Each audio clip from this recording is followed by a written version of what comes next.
तो स्टेटमेंट 1 क्या बोल रहा है, ए बी को और ए बी इसको सिमेट्रिक बोल रहा है मैट्रिक्स से। तो देख लेते हैं अब ये सिमेट्रिक कैसे पहचानेंगे, ट्रांसपोज लेके ए इंटू बी ए लिख लेंगे, इसका ट्रांसपोज ले लिया तो ये क्या हो जाएगा, इसमें लग जाएगा रिवर्सल लॉ, ये ए मैट्रिक्स ट्रीट करो इसको बी करो तो ये क्या हो जाएगा बी ए का ट्रांसपोज इंटू ए ट्रांसपोज, फिर इसके अंदर रिवर्सल लॉ लगेगा तो ये क्या हो जाएगा A transpose B transpose into A transpose.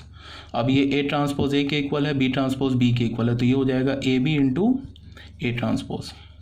फिर यहाँ पे एसोसिएटिव लॉ लग जाएगा यहाँ पे, तो इसको हम क्या लिख सकते हैं ए इंटू बी ए। तो देख लो इसका मतलब ये सिमेट्रिक हो गया, क्वेश्चन में बोल भी रहा है सिमेट्रिक है। अब इसको देख लेते हैं तो ये क्या हो जाएगा ए बी इंटू ए का transpose, reversal law A transpose A B transpose, ये हो जाएगा A transpose B transpose A transpose, ये हो जाएगा ए, ये हो जाएगा बी ए। फिर इसमें लगा दो तुम क्या ए बी, तो इसमें फिर एसोसिएटिव लॉ लगा दो ए बी इंटू ए लिख दो, इसको देखो इसको देखो, इसका मतलब ये मैट्रिक्स भी सिमेट्रिक हो गया, ये भी सिमेट्रिक हो गया, ये भी सिमेट्रिक हो गया। तो हमें इतना पता चला कि स्टेटमेंट 1 ट्रू हो गया।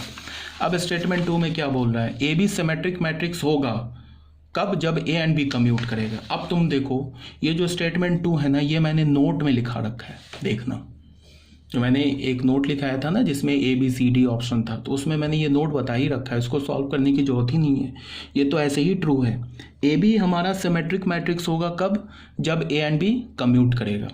तो ये तो स्टेटमेंट 2 ऑलरेडी ट्रू है। स्टेटमेंट 2 का स्टेटमेंट 1 से कोई लेना देना नहीं है, तो इसका क्या मतलब है, statement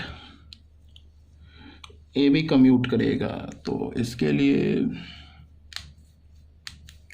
statement 2 1 is true, statement 2 is true, statement 2 is not correct explanation of statement 1। ठीक है, कोई लेना देना नहीं है, तो इसका मतलब क्या हो जाएगा कि स्टेटमेंट 1 ट्रू है, स्टेटमेंट 2 भी ट्रू है, और जो 2 स्टेटमेंट है वो 1 स्टेटमेंट का करेक्ट एक्सप्लेनेशन नहीं है। तो ये वाला तो ऐसे ही फॉल्स हो गया, बिकॉज ये तो बोल रहा है स्टेटमेंट 2 फॉल्स है, बट कि स्टेटमेंट 2 जो हमारा ट्रू है, statement 1 is false, statement 2 is true, ये भी ऐसे ही कट हो गया बिकॉज दोनों स्टेटमेंट ट्रू है। अब यहाँ और यहाँ में प्रॉब्लम है, डी और इसमें प्रॉब्लम है। डी में बोला है statement 1 is true, statement 2 is true, तो दोनों तो ट्रू हो गया। Statement 2 is a correct explanation for statement 1। इसका मतलब कि स्टेटमेंट 1 को हम प्रूफ करने के लिए स्टेटमेंट 2 को यूज कर रहे हैं, इसका कोई डेटा ले रहे हैं, बट ऐसा तो है नहीं, ये दोनों तो इंडिपेंडेंट है। तो ये भी गलत हो गया, मतलब गलत नहीं, ऑप्शन में नहीं हुआ, तो क्या हो गया हमारा ऑप्शन ए ऑप्शन हो गया। ठीक है, ये भी आपको क्लियर होना चाहिए, ये जो क्वेश्चन नंबर 10।